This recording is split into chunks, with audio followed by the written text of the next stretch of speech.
If you were about to start all over again, what profession would you choose and why? Well, I would choose what I do because A, I have fun at it.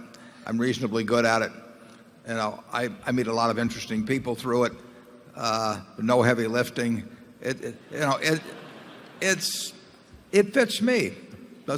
But that's not advice for you. I mean, you have to find out what's your passion in life. I was very lucky in that I found my passion early. I mean, that's not easy. That takes some luck. It just so happened my dad was in a business, had a very small office, and he had a bunch of books down there.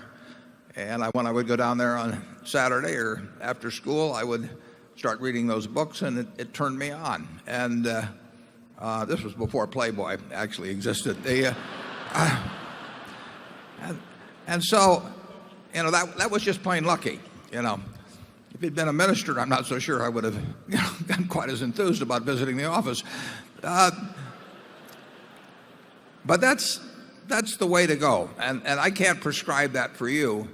But I can tell you that if you're going through the motions in life, you're doing something. Now, obviously, if you need the job you have and you can't make a change, and your kids have to eat and all of that, you deal with realities like that.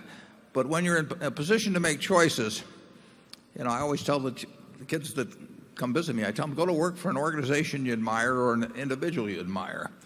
That means that many of them become self-employed, but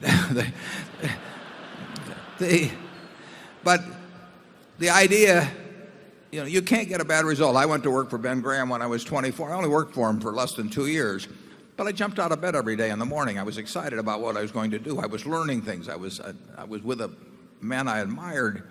I never asked my salary when I took that job. I moved to New York City and found out what my salary was when I got the check. So just be sure you get the right spouse. That's enormously important.